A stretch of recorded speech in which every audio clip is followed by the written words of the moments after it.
to this week's edition of The Health Story. My name is Dede Harris. I'm the Executive Director of Walton Wellness, a nonprofit organization located here in Walton County that's dedicated to the prevention of chronic illness such as heart disease and diabetes.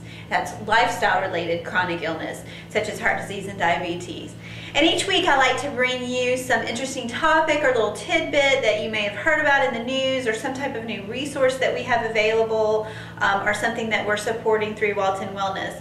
And this week I'm going to kind of take a little bit of detour off my regular track of talking about getting moving or eating healthy or something associated with that, and talk a little bit more on the health side of things. I am talking about this morning because this is something that has affected my family recently, so I wanted to share it with all of you because I thought it would be important. I wanted to talk about the chicken pox. Now, many of us know that there is a chicken pox or a varicella, that's the virus that causes chicken pox, vaccine available. And both my children, who are 3 and 5 years old, have had the vaccine. But lo and behold, my 5-year-old started to break out. First he had a little fever. We didn't know what was going on, and then he started to break out in a rash. Well, I didn't even think about it being chicken pox because I thought, well, he's had the vaccine. He can't get chicken pox. So I started researching everything else that it could have been.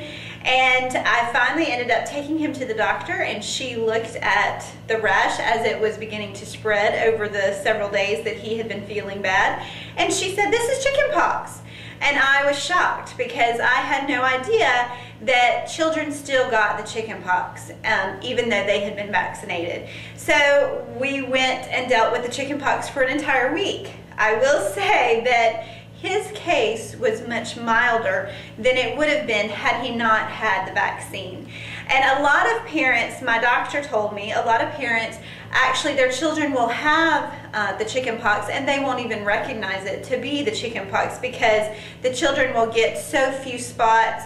They might have 1 or 2, and they may not have a fever associated with it. So often children will go to school with the chicken pox these days because the vaccine has cut down so much on the severity of the illness. And as a matter of fact, it has about a 95% rate of keeping children from getting the chicken pox at all, and about 100% rate of keeping the severity of the chicken pox, so that you don't get a lot of the associated illnesses such as pneumonia or encephalitis, things that used to come along and were very scary about having chicken pox. But I wanted to put out this information because me, being a health educator and previously working with the health department, did not realize that my child could actually get chicken pox even though he had had the vaccine. So I figured lots of you may not have known that either. His case actually was a lot worse than most children who get the vaccine. He ended up having lots on his feet and hands and some other places on his body, but still not as bad as what it used to be before we had the vaccine.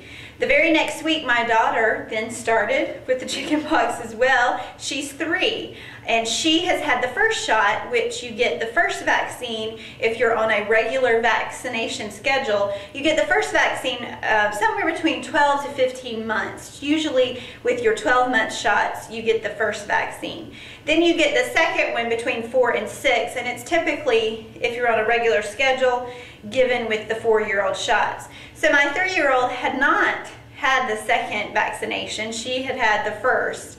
And I was a little bit nervous about how it might affect her since she had not had both. And as a matter of fact, she had a much milder case than my son did. She just had a couple of spots. And had my son not had the chicken pox, I probably wouldn't have even recognized it as being the chicken pox with her. So I wanted to share that interesting information with you because it's obviously here in Walton County, it seems to be going around.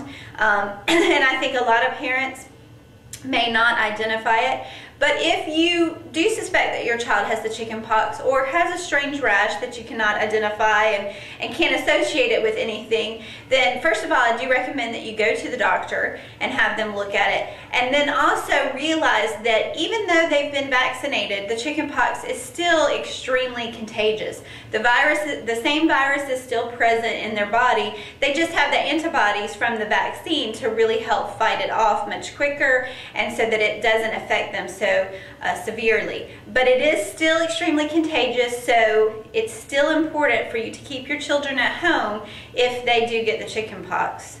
So hopefully that will help you, and if you have any questions about the chickenpox or the varicella vaccine, I encourage you to call our local health department, and they are the ones that can give you all the information about those vaccines.